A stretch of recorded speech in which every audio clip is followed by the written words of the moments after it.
Sperb. Welcome to another exciting episode of Sperb's Herbs. Today is our first A-lister herb. This is a blockbuster herb. Today we're going to be talking about Dongui Angelica sinensis radix. This is not just a major herb in Chinese medicine, but also a major herb in Western medicine. So let's get into it. So before we do, please support us by using our Amazon banner ad on our homepage at www.spurbsherbs.com.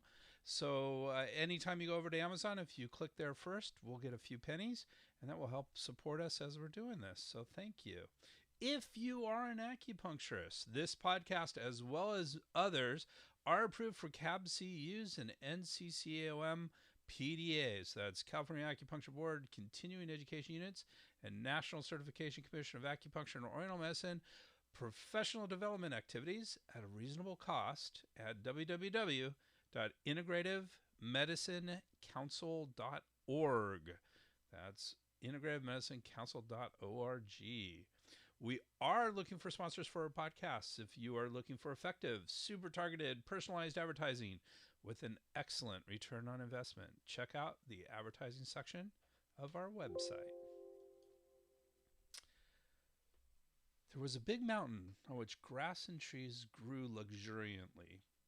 Although there were valuable medicinal herbs on the mountain, very few people went there to collect them, because many poisonous snakes and beasts of prey also lived there.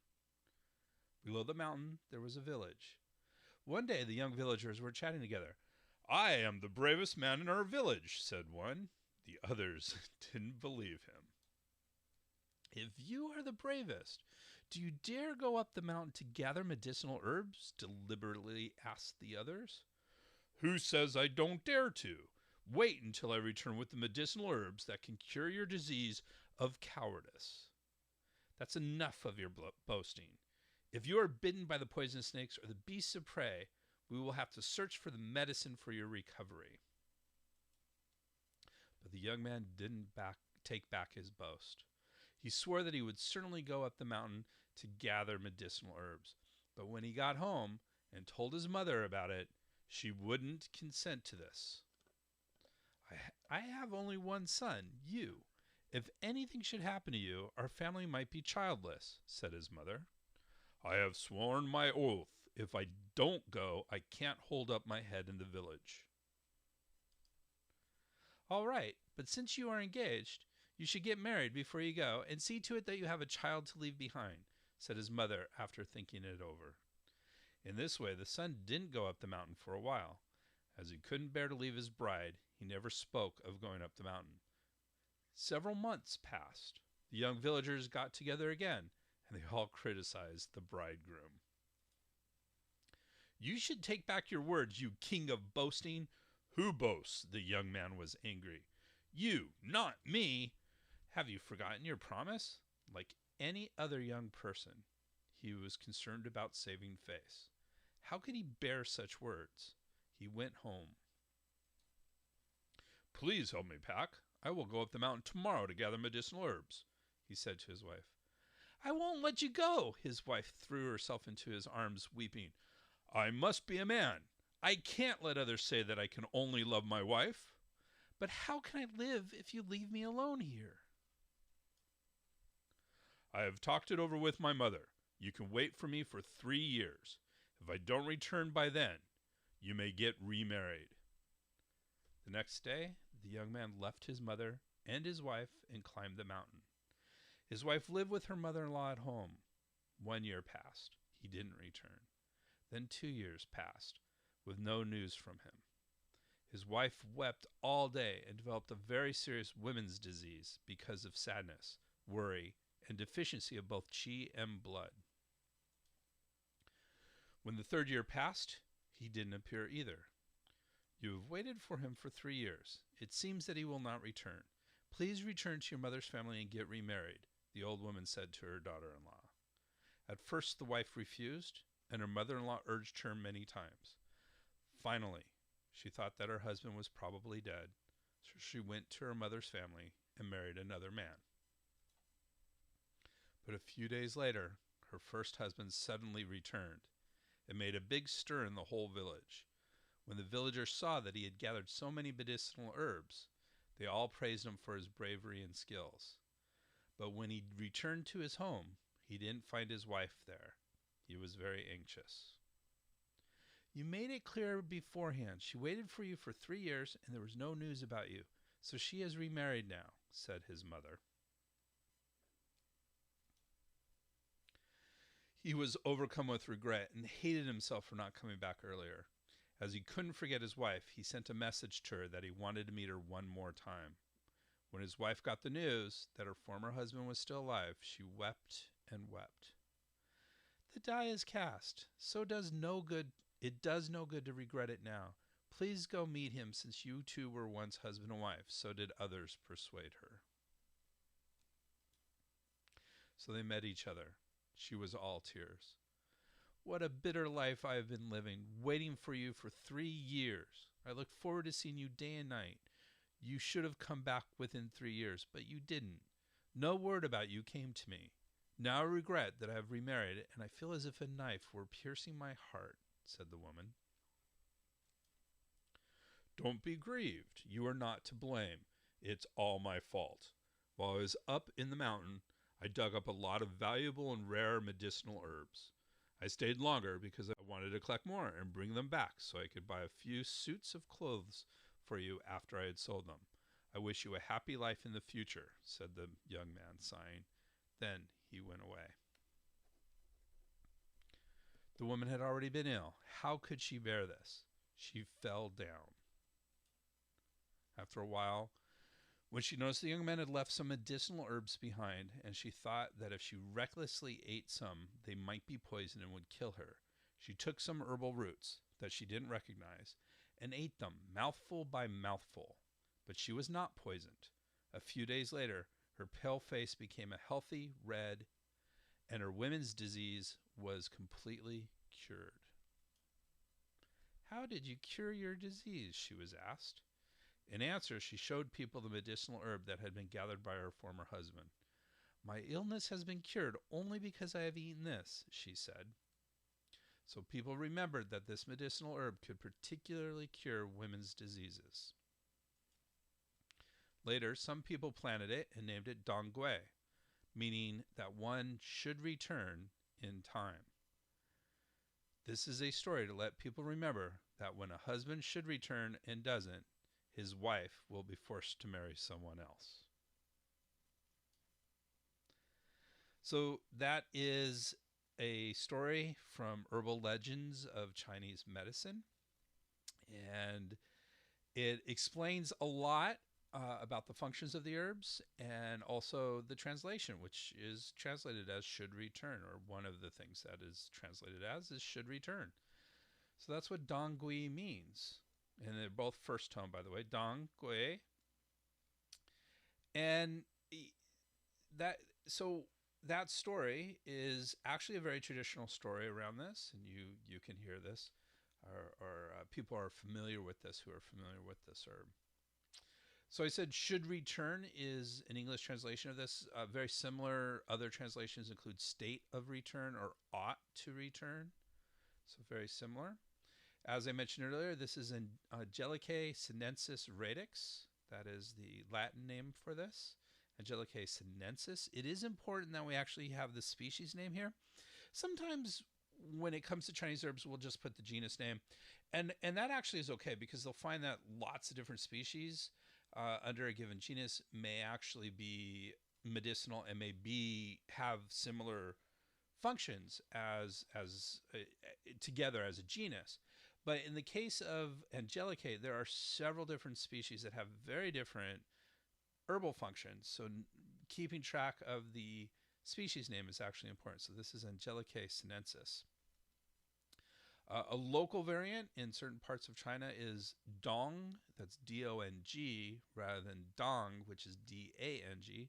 Dong Dongui, so Dong, D-O-N-G, Dongui, D-A-N-G, and G-U-I is how we spell it. And that is actually Angelica acutiloba. So that's a local variant said to have very similar effects. And so in certain parts of China, they'll use that rather than the Angelica sinensis.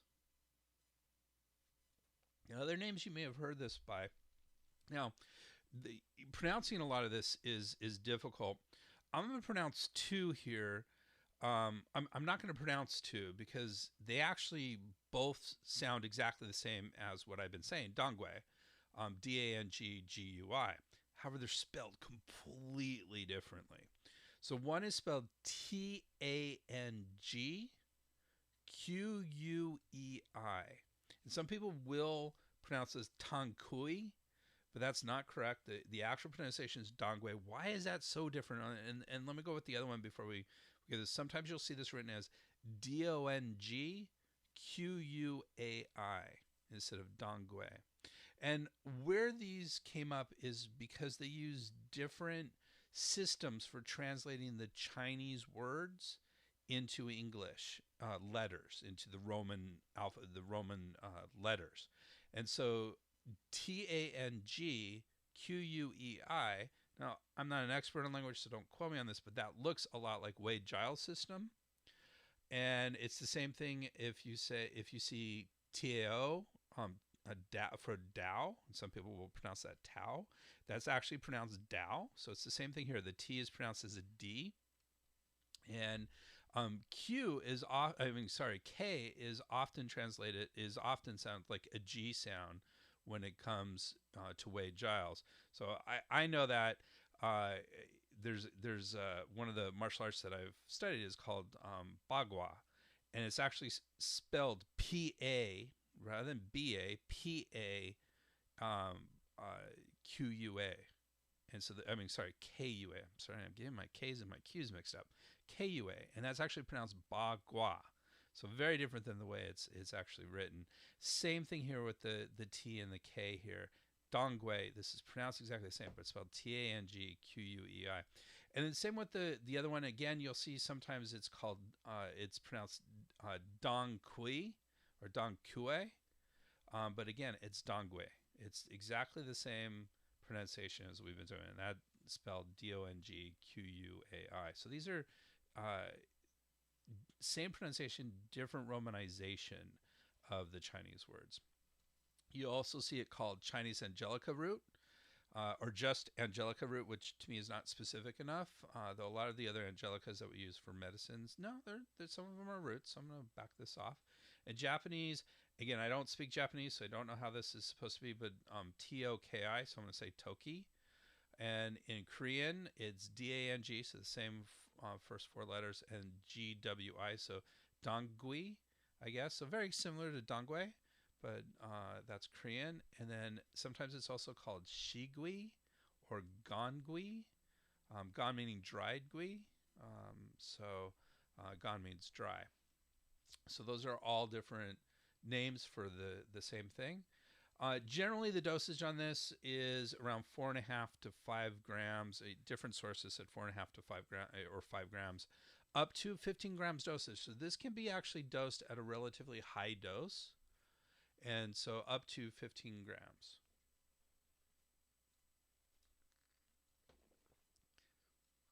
It is in the category of herbs that tonify the blood, and as we get into the functions of this, you'll see that is quite appropriate. It is sweet and spicy acrid. Again, spicy and acrid in Chinese are synonyms. So sweet, spicy, acrid, and warm. And it enters the heart, the liver, and the spleen.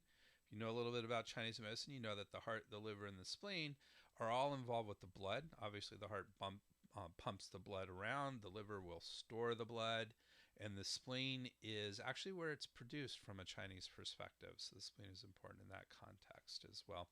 And I think that since the spleen is a digestive organ, I think it's saying that we get the blood from our food, our gu qi, which is a specific type of qi.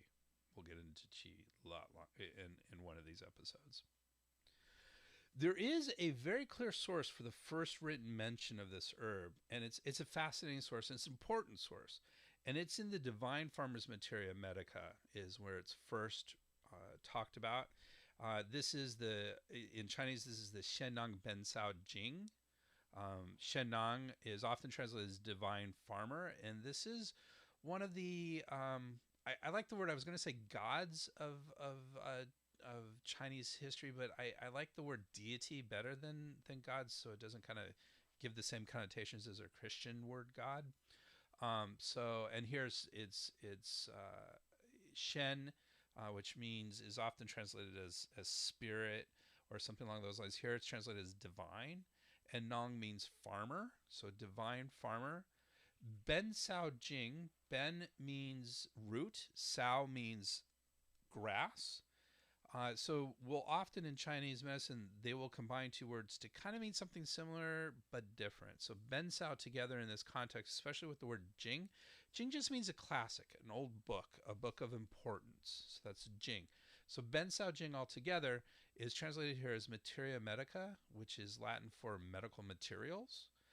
There are definitely, you'll hear pharmacopoeias or materia medicas in Western medicine from Latin. And so that's how this is translated. Really, if you literally translate it, it means classic of roots and grasses, which would be herbs. So classic of herbs. So this is Divine Farmer's Materia Medica. It was written in the 2nd century of the Common Era. So this is late Han Dynasty. If you're familiar with that, Han Dynasty was a big important dynasty. It lasted about approximately 200 years BCE to 200 years CE. And really does kind of a lot of the foundational books of Chinese medicine come out during this time, including the Shenang Ben Saojing, or the Divine Farmer's Materia Medica, which is the first written book that we have to this day. There's actually supposed to be the Shenang Jing, which is predates this, of which this is sort of a reformed version of. And so, but the Shenang Ben Saojing is probably the first written classic that we have that describes individual herbs. And so it's incredibly important in Chinese medicine and for the historical context. It's the earliest materia medica. And this is important because it establishes a tradition of Ben Sao Jing carried on by later authors. So as you'll often hear the Tang Ben Sao Jing, or the different Tang is a dynasty. Different dynasties will have their own Ben Sao Jing as they go forward, and even to modern day, the Ben Sao's Materia Medica will change every few years to reflect new information. What's interesting about this and not carried through to modern day is it classifies medicinals into 3 grades. And these are superior, medium, and inferior grades. So interesting in that context. Establishes basic rules for herb combining. So that's important. There are certain herbs that you're not supposed to combine with other herbs. And it still has some shamanistic overtones. It's interesting as we get into. We're going to do a little bit of quote here, and you'll see some of those shamanistic overtones as we get into it. So here's a quote from the Shenang Ben Sao Jing. This is a preface, or the beginning of it. There are 120 superior class medicinals which are used as sovereigns. They mainly nourish life and correspond to heaven. They are non-toxic, and taking them in large amounts and for a long time will not harm people. If one intends to make one's body light, boost the qi, prevent aging, and prolong life, one should base one's efforts on the superior class. There are 120 medium class medicinals, which are used as ministers. They mainly nurture personality and correspond to humanity. They may or may not be toxic, and therefore one should weigh and ponder before putting them to their appropriate use. If one intends to control disease, supplement vacuity, and replenish exhaustion, one should base one's efforts on the middle class. There are 125 inferior class medicinals, which are used as assistants and envoys. Now, I'll get into this a little bit. They mainly treat disease and correspond to earth. They are usually toxic and cannot be taken for a long time. If one intends to eliminate cold and heat and evil qi, break accumulations and gatherings, and cure disease, one should base one's efforts on the inferior class. Now, there's a lot of internal logic in these three classes that are just described. So, for example, they talked about the superior class corresponding to heaven, the medium, the middle class corresponding to human or man, and the inferior class corresponding to earth. So this is heaven, man, and earth. This has very strong overtones in Taoism and in Confucius thought that heaven and earth are the poles, and humans are in the middle between heaven and earth, or a combination of heaven and earth. And so that kind of corresponds with yin yang theory and a lot of Taoism. So that's an interesting internal aspect to this here. You also, it talked about the superior herbs being sovereigns or emperors, the medium herbs being ministers, and the inferior herbs being assistants and envoys. As you get into formulas, we talk about these different roles for herbs within a given formula. So they can be either sovereign or emperor herbs, they can be ministers, they can be assistants and envoys.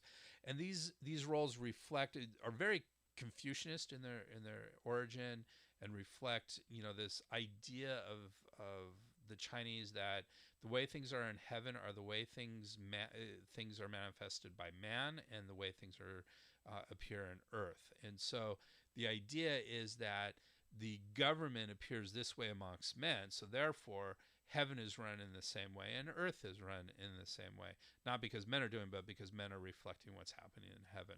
And so this idea of sovereigns, ministers, assistants, and envoys are the way the government worked, and so therefore our herbal formula should work the same way. Very Confucius in origin in that context. And so you see that in the descriptions of all of these. We talked about, there's some of the shamanistic overtones. We talked about personality with the medium class medicinals. So yeah, herbs, maybe shamanistically, are said to be able to work with personalities and change personality. And in a certain context, you can understand that if you have a disease state and you cure the disease, your personality does change. If you're very sick, you're usually gruff and mean and angry. And then as you come out of that illness, you're grateful for the help you got and all that sort of stuff. So your personality changes. So it makes a certain amount of sense that herbs can do that. But here it's very explicit that it does do that. All right, so that is Shennong Ben Sao Jing. We are going to continue with our discussion of Shennong Ben Sao Jing. And here's a quote about Dongui in that, and it's listed under Dongui. So let's do that. Dongui, Ridix Angelica sinensis, is sweet and warm. It is non-toxic, treating mainly cough and counterflow qi ascent, warm malaria with fever persisting within the skin, leaking causing infertility in females, various malign sores, and incised wounds. It can be constantly taken after being cooked. Its other name is gongui, or dry return. It grows in rivers and valleys. So that's the quote. Very different, as we're going to see. That's a bit different than what we see in modern times. In fact, it says treating mainly cough. Well, we don't use it very often with cough. We do. It is one of its functions, but it's not a strong function of it. So, and we don't. At least in the U.S., we don't really deal with malaria, so we don't use it for malaria. But counterflow qi ascent, so that means that it causes qi to descend, which isn't exactly, I mean, we will get into that quite a bit. It can do that depending on how it's prepared, but it's not necessarily, we do say it actually moves qi, and that's important. It says leaking causing infertility in females. So that's important. We're going to find that this is probably one of the main, if not the main, female herb as we go through this. So that not just infertility, but a lot of other issues as well. And we are going to find that it can be used internally and externally for various sores and wounds. So that all makes sense as well. So as a footnote on Dongui in the Shennong Ben Sao Jing, here is, it's probably a commentary on the original entry. So Here it goes as a quote. Dongui, radix angelica sinensis, can be translated literally as expected to be back home. So there's another translation. It was said that if one missed one's relatives, one could send a dry piece of dongui to the person, who, on receiving it, would come back. Dongui is very important and medicinal for blood troubles. It supplements the heart and harmonizes and moves the blood to disperse when cold. It is all but indispensable for any women's disease. Any gynecological obstetric disease, this is probably going to be one of the herbs that are going to be used to treat it. So it is mentioned, it is, since it's in Shandong, which is the first written account of individual herbs, it's used in a lot of other texts as well. And some important ones are, it is mentioned in several formula and at least one commentary in the Shanghan Lung on cold damage, and there are many more mentions in the Jingui Yao Lue, Essential Prescriptions of the Golden Cabinet. Now, if you're not familiar with these two books, just like the Shandong Ben Sao Jing is sort of the first book on individual herbs, the Shanghan Lung and Jingui Yao Lue are the first books on herbal formulas. And it's important, they were actually one book coming out of the Han Dynasty as well. So the same time frame as the Shandong Ben Sao Jing. And it did not get out of the Han Dynasty very well or intact. And so it was by actually very famous collaborators in the several hundred years or 100 or 200 years after the Han Dynasty, was put together in two separate books called On Cold Damage, Shanghan Lung, and Essential Prescriptions of the Golden Cabinet, the Jingui Yao Lue. The Shanghan Lung focuses on how cold enters the body and causes diseases. And there's a fascinating quote in the beginning that he lost large numbers of his family due to cold diseases. So he wrote this book. And it is basically, from a Chinese perspective, about how external disease enters the body and can go internal. And so it's a foundational text. In fact, we often, what is described in the Shanghan Lung, we will call the 6 stages, and is one of our major diagnostic and etiological frameworks for Chinese medicine. So super important. The Jingui Yao Lue, I can't even say it, Jingui Yao Lue, Essential Prescriptions of the Golden Cabinet, focuses more on internal diseases. So it's not this external going internal, it is internal diseases. And is, again, these two together are absolutely foundational texts for formulas. So one of the first and definitely most important books on formulas. So a lot of mentions of Dongui in both of those. Especially the Jingui Yao Lue. It's definitely used a lot for internal conditions and gynecological conditions, as we mentioned. Good quality Dongui is thick and has long main roots. It's yellowish brown with a soft outer bark and a yellowish white cross section. And I love this. I'm quoting Bensky here. Bensky et al. It says it has a dense aroma. So that's an interesting word. If you've smelled dongui, fresh or dried dongui, it is a strong aroma that's not bad. It's like, when you think of an herbal aroma, this is to me one of the quintessential smells. So the dense aroma, strong herbal aroma would be how I would describe it. It has numerous Chinese medical actions, and as we mentioned, it's the herb for for tonifying the blood. So its first action is tonifies or supplements. Again, different translations of in different texts. Tonifies or supplements the blood and regulates the menses. So we're going to see anything to do with the menses. This herb is probably going to be involved. It invigorates and harmonizes the blood. And some sources add relieves pain to this function. So it invigorates and harmonizes the blood and relieves pain. So that's important. And I've mentioned before, but we say that pain is caused by blood and qi not moving. And so if you're moving the blood, you should be relieving pain at the same time. So this makes perfect sense.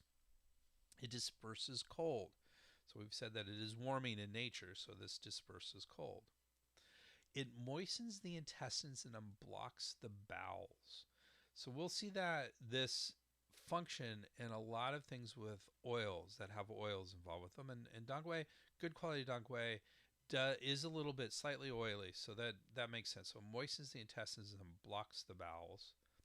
And here's that cough. It treats cough and dyspnea.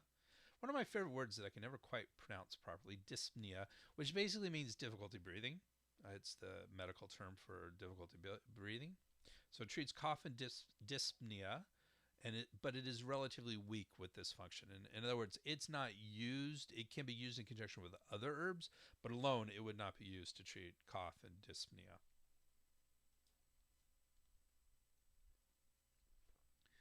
So Brandon Wiseman, who wrote the concise formulary, Materia Medica that we use, one of the textbooks that we look at. So he discusses that function of quicken. He describes it as quickens the blood and relieves pain. So that's the same thing as invigorate the blood. And it says it can be used in the following cases. So it actually lists major ways you can use that function. So quickens the blood and relieves pain to help menstrual irregularities, painful menstruation, and amenorrhea. So amenorrhea means not having a menses. Abdominal pain due to vacuity cold. Again, it treats cold. It's warming. So this could be good for abdominal pain due to vacuity cold. Pain and vacuity cold is sort of a technical term. That vacuity cold is a technical term in Chinese medicine, and it refers more to yang deficiency than yin excess, and so vacuity cold. Pain in the limb and body due to static blood, so blood not moving, so you have pain in the limb and the body because of that. I like this. Knocks and falls, so basically accidents, wounds, knocks and falls. Impediment pain, which is the translation in Chinese medicine of a class of patterns called B syndrome. So impediment pain is the same as B syndrome, or numbness and tingling of the skin. So B syndrome usually means pain in the joints, and it can be caused by numerous causes. Wind, cold, damp B is sort of one of those, but you can have wind, heat, damp B. There's several different B syndromes out there. We will often, if someone came in with an arthritis, we generally will put it into one of these B syndromes. So that's sort of a good picture, but it's not a perfect picture of what a B syndrome is, but at least it gets us past this line here without having to go into several slides of B syndrome, which we may do at some point in the future.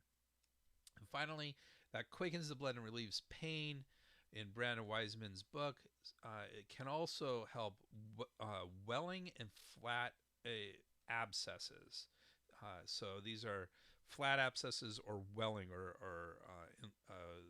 abscesses that are above the skin level. So welling and flat abscesses. So dongui is a very, very commonly used herb, both in Chinese and herbal traditions. So if you look at European Western herbal traditions, it is used very commonly in there as well. And there's a ton of commentary on this herb. Too much for me to list in a 1-hour episode. So I'm kind of taking a few important commentaries for us to discuss. Bensky has a great passage that they translate from Zhang Shi Chun, from Essays on Medicine, Esteeming the Chinese and Respecting the Western. So right there, this is a more modern source, because Essays on Medicine, Esteeming the Chinese and Respecting the Western. So here's the quote. Dongui is sweet, slightly acrid, rich in fluids, and warm in nature. It is the primary herb for generating blood and invigorating blood, but it also disseminated and unblocks the qi aspect, inducing the qi and blood to return to their proper place. Hence the name state of return.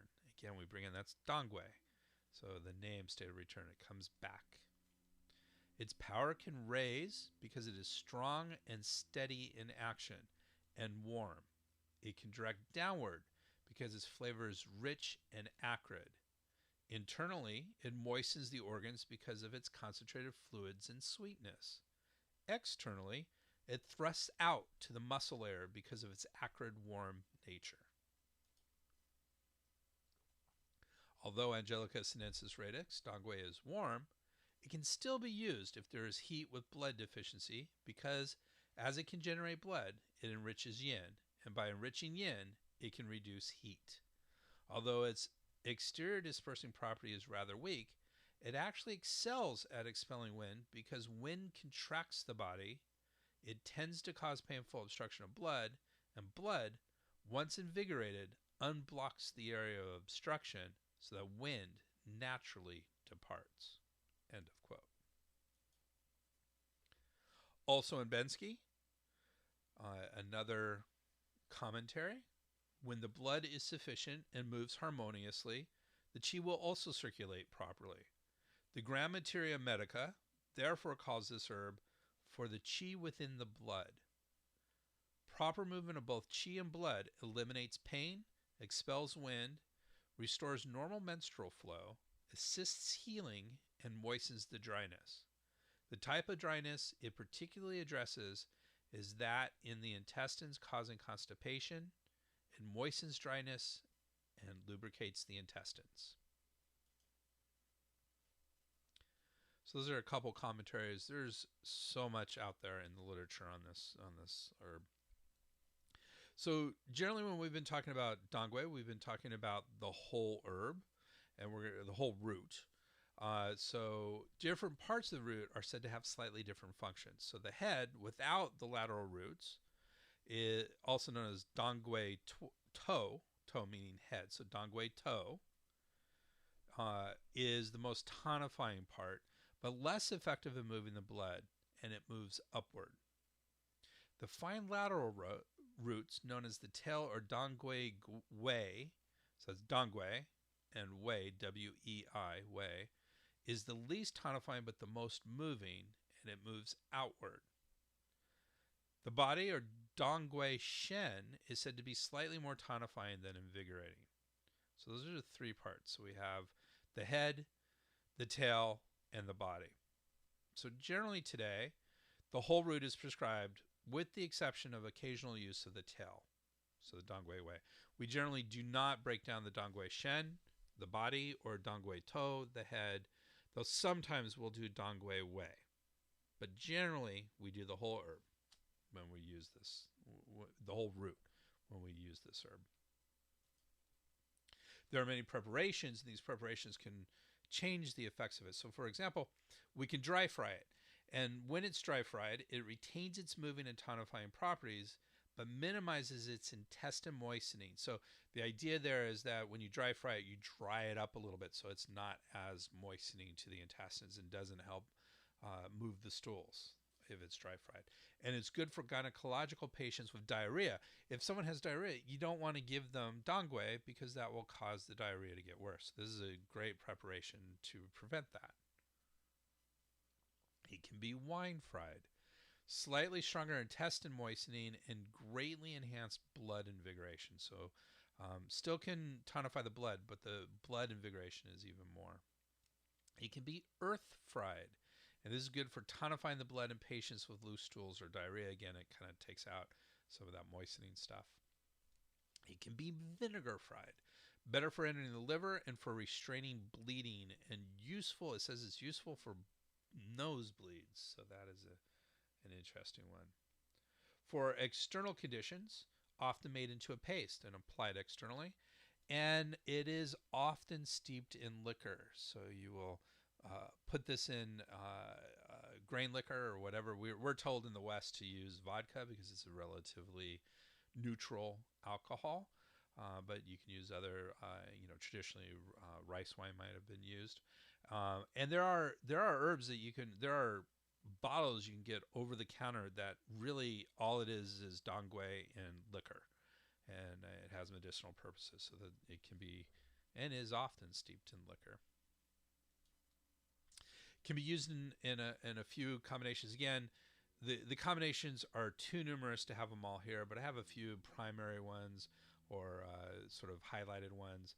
So one of the combinations is using it with Chuanxiang rhizoma, or the Chinese for that is Chuanxiang. And so in that case, Dongui harmonizes and supplements the blood, while Chuanxiang invigorates it and disperses blood stasis, all of which are enhanced when used together.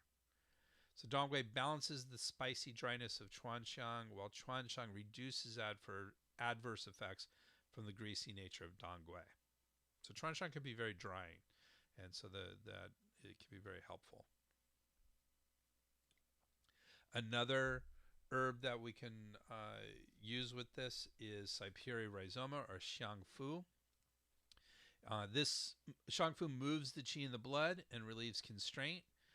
Together, one enters the qi aspect and the other the blood aspect, tonifying and moving the blood. So the xiangfu does more of the qi aspect of the blood. The dongui does more of the blood aspect of the blood, and together they are very strong, tonifying and moving the blood. So a very good combination there. Comparisons with other herbs. So another very commonly used herb in Chinese medicine, and really important, especially in the context of what we're talking about as well, is Paeonia alba radix, or Bai Xiao, which translates as white peony, I believe. Both are blood tonics. Bai Xiao, however, is cooling and used for blood and yin deficient patients with heat, while Dongui is more suitable for blood deficient patients with yang deficiency and coldness. So one's more for heat, one's more for coolness. Dongui moistens the intestines, and Bai Xiao does not moisten the intestines. So that's comparison between those two. Another one to look at is Spatholobi callus, or Ji Shui Tong. Now, when I first learned Ji Shui Tong, it was a totally different herb than Spatholobi, which happens. Often they'll put in a Chinese word, and then when they find kind of determine a Latin name, they'll put that in its case. So some of you older practitioners may not have heard of Spatholobi callus, but its Ji Shui Tong is definitely an herb that we would have learned. And both that and Dongui will tonify and invigorate the blood. Dongui primarily tonifies, and Ji Shui Tong primarily invigorates. So together they're very good at doing both. Though that wasn't necessarily a combination, just difference between the two. Safety of Dongui. So generally this is considered a very safe herb.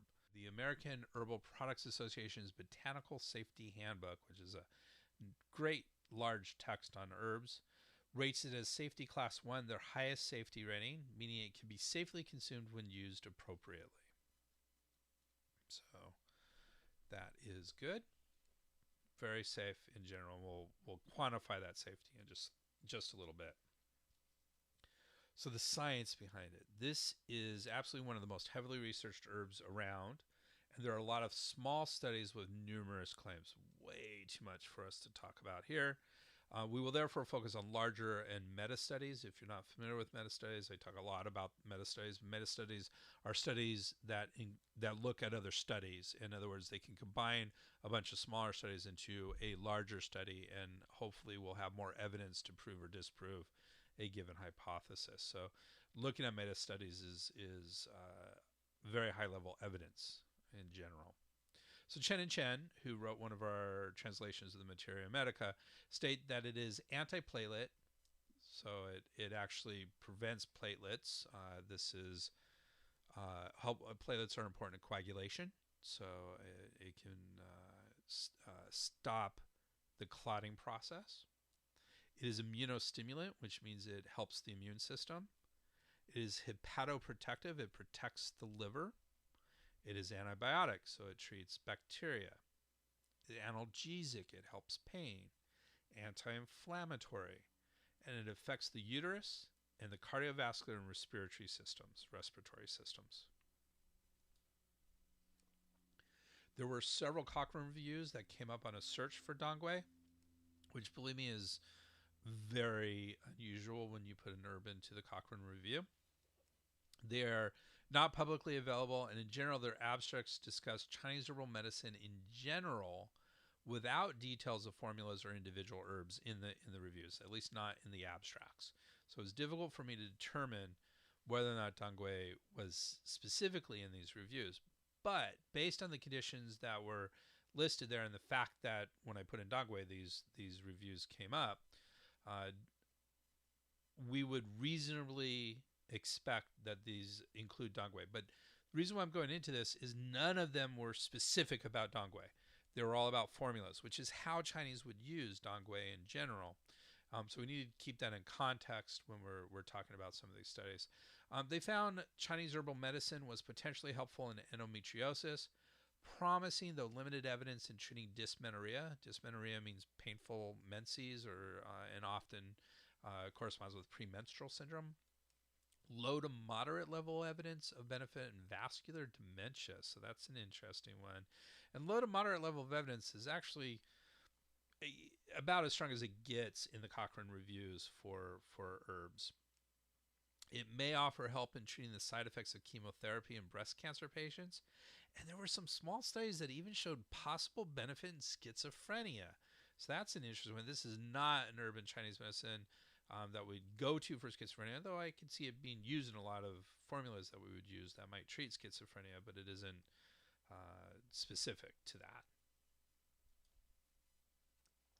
Chen and Chen also cited 23 conditions dongui may help, though they are supported by difficult to obtain Chinese studies, small studies, or animal studies, and therefore may or may not provide sufficient evidence for benefit in these conditions. Now, just to put this in context, I've read a lot of monographs on herbs from Chen and Chen's book. 23 conditions is huge.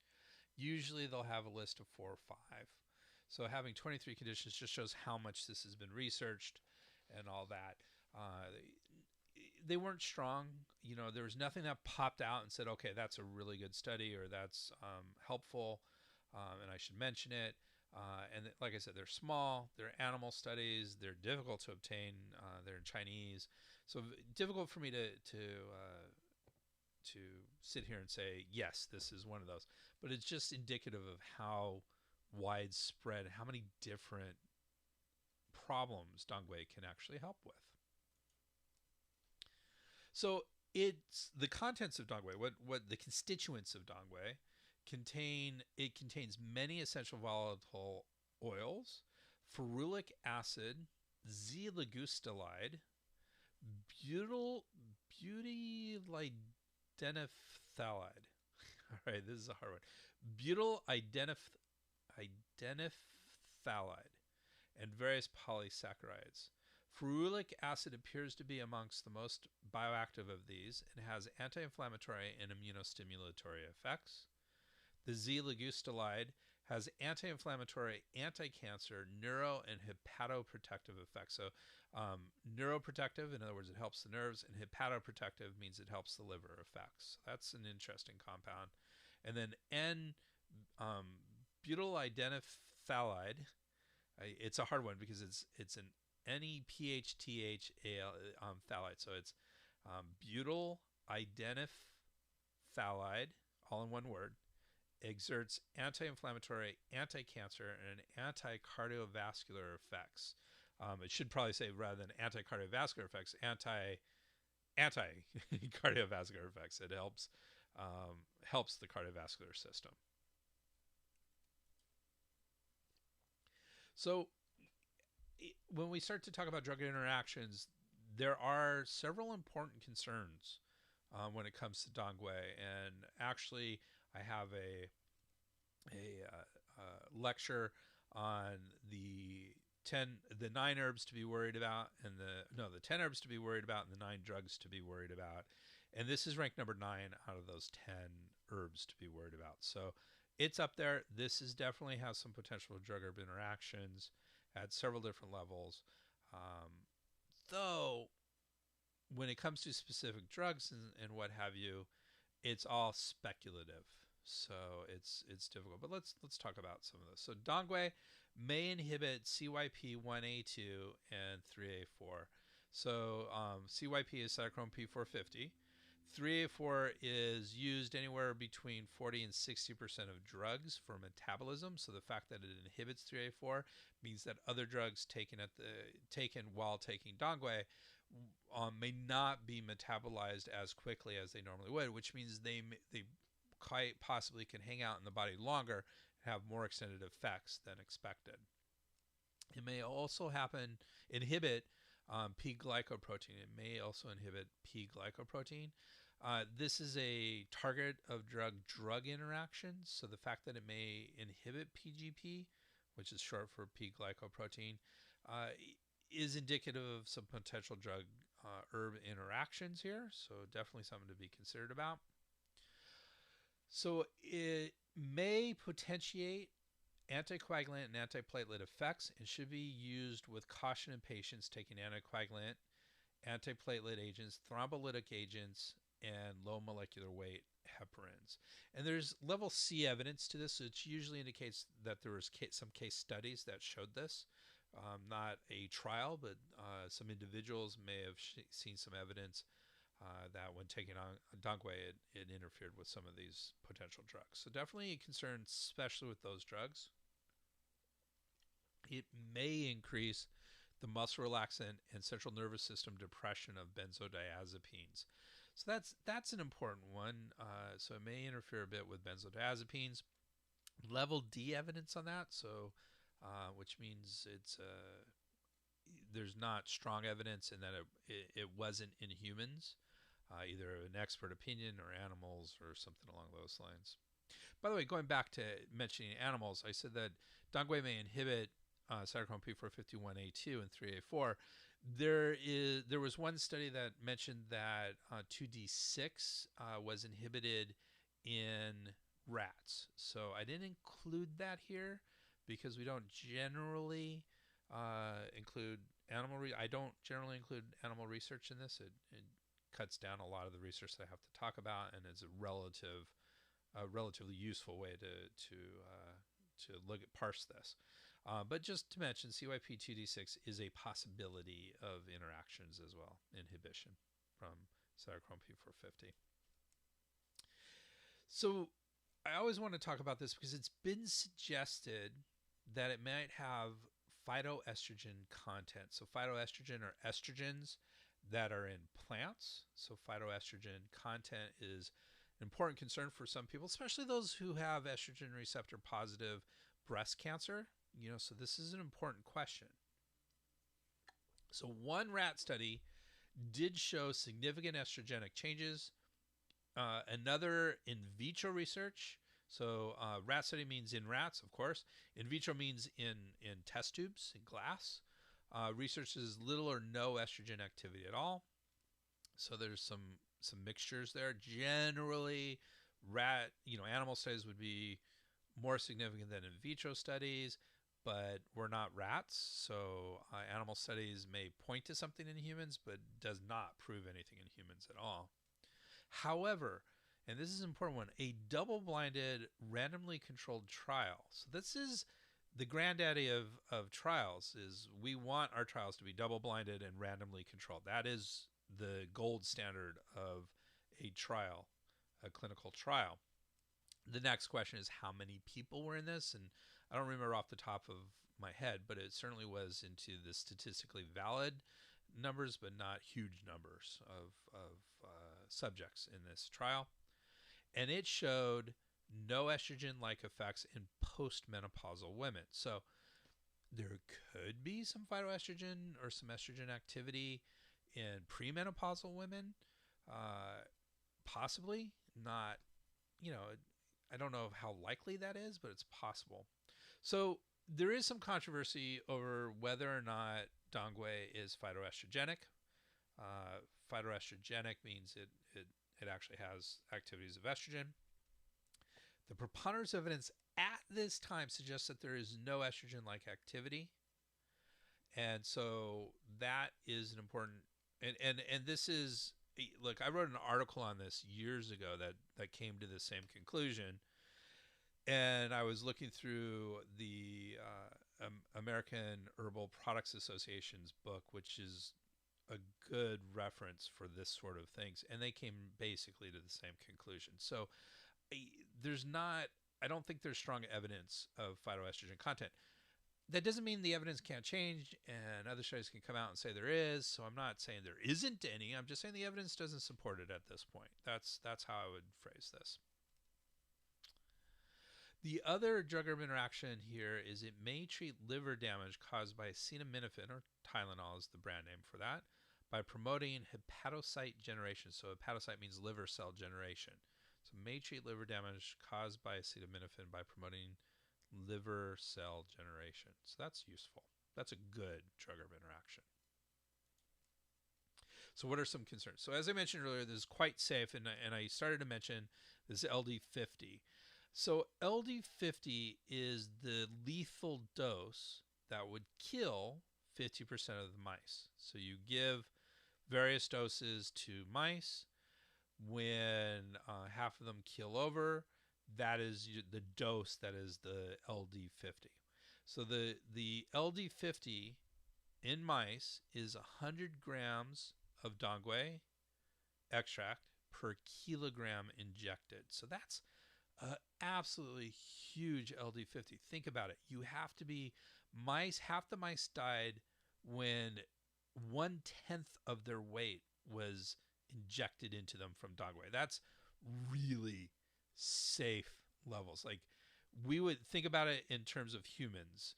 That would mean we would have to take, the average person, they say, is 150 pounds, that we would have to take 15 pounds of dongui. Remember, we're talking, the normal dose is 5 to 15 grams. 15 grams is about half an ounce.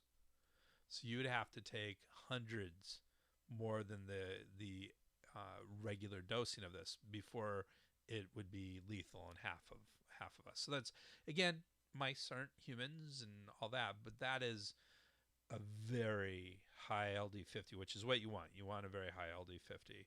So it's a quite safe, and that quantifies the safety of it. It is contraindicated in patients with diarrhea or abdominal fullness due to dampness. So I did get into a little bit of talking dampness in our last show, Sharan. So you might want to listen to that if you want to learn a little bit about dampness. Chen Chen says this should be a caution and adds spleen deficiency as a caution. So it should be caution in patients with diarrhea or abdominal fullness, but due to dampness, but is contraindicated in, and they say, Chen Chen says it's contraindicated in excess conditions or patients with yin deficient signs. So yin deficient signs means there may be some heat. You don't want to add a lot of extra heat here. And it is a tonifying herb, so you don't want excess conditions necessarily to be taken with it. So that makes sense. So, one book says it's contraindicated in these patients. Another one says caution should be used. Contraindications are not necessarily like adamant. So, especially when we start talking about formulas, which kind of balance out different herbs. So, in this case, it's not entirely clear if it's contraindicated or caution in patients with diarrhea or abdominal fullness due to dampness. The American Herbal Products Association recommends stopping 7 days before surgery due to possible inhibition of platelet aggregation. So again, there is some evidence that this does inhibit platelet aggregation, which would be necessary to help heal from surgery. So they're just saying if you are taking it, stop it 7 days before surgery. That's a relatively reasonable recommendation. I'm not opposed to stopping herbs before surgery anyways, so any herb. So, but particularly because of this inhibition of platelet aggregation, you would definitely want to stop this 7 days before, or should stop it 7 days. They recommend they stop it 7 days before surgery. Some Western texts, where dongui is often used by itself, have warned against its use in pregnancy. So that's very interesting because it's often used in pregnancy in Chinese medicine in formulas. So we don't do individual dongui, we do formulas. We use dongui in formulas. So it's very commonly prescribed to pregnant women in this context, and not so much in the Western side of things. They use herbs in 1s and 2s and 3s, so much stronger effects from it. So they suggest not doing pregnancy. Chinese medicine says we do. I'm a Chinese medical practitioner. I've seen it a lot used in pregnancy. Don't have any issues with it. And this is actually short up. There was a study from Hong Kong. Ong et al. Did that study, and 12% of pregnant women used it during pregnancy. Well, I should say 12% of those who used herbs used in pregnancy. And that was the second most popular herb in the study. So very commonly used during pregnancy without any ill effects in the literature at this point. So I'm not concerned about it, but I do need to mention it here. And that concludes our episode. Can't believe I crammed all of that into 1 hour. So that is fascinating. Next week, we're going to be getting into one of the most used and controversial herbal formulas, and that is Shiao-san. So relaxed wanderer, or what's the other? Shiao-san is relaxed wanderer. You'll see that often as relaxed wanderer or traveler or something along those lines. Wandering. It's a fascinating formula, but what's up with this herbal mixture? Why is it controversial? Why is it one of the most used? Why is it controversial? What's up with it? Thank you very much for listening today. Again, a reminder, when you buy from Amazon, please use the banner ad on our homepage. Again, we get a few pennies, and that helps us to continue to do these.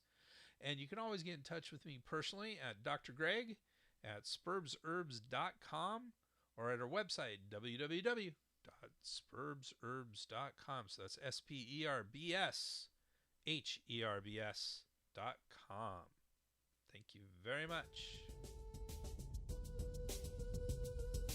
Spurbs Herbs, Chinese singles. The proceeding was presented by Dr. Greg Sperber. We would like to thank Janelle for all her support and everybody else who contributed to this program. Thank you. Janelle, Timothy Thompson, Dobbins, Rogers, Campbell.